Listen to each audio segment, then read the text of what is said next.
Hey guys, welcome back. In today's video, I will be showing you how to organize page in Notion. So let's get started. Step 1. Open your Notion desktop client or connect to your Notion account on the web portal. Create the pages you want to organize. Drag and drop the pages to organize them. To create subpages, drag a page onto another page.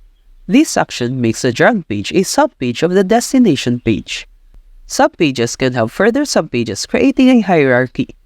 To remove a page from being a subpage, drag it out of the subpage area. Step 4.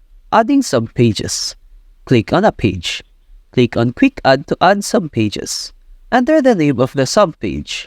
The subpage will automatically become a child of the selected page. Step 5. Customizing subpages. Subpages can be customized further by adding content such as templates. Templates can be organized as independent pages or nested within other subpages. To remove a page from being a subpage, drag it out of the subpage area.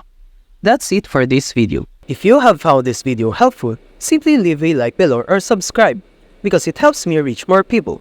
See you soon!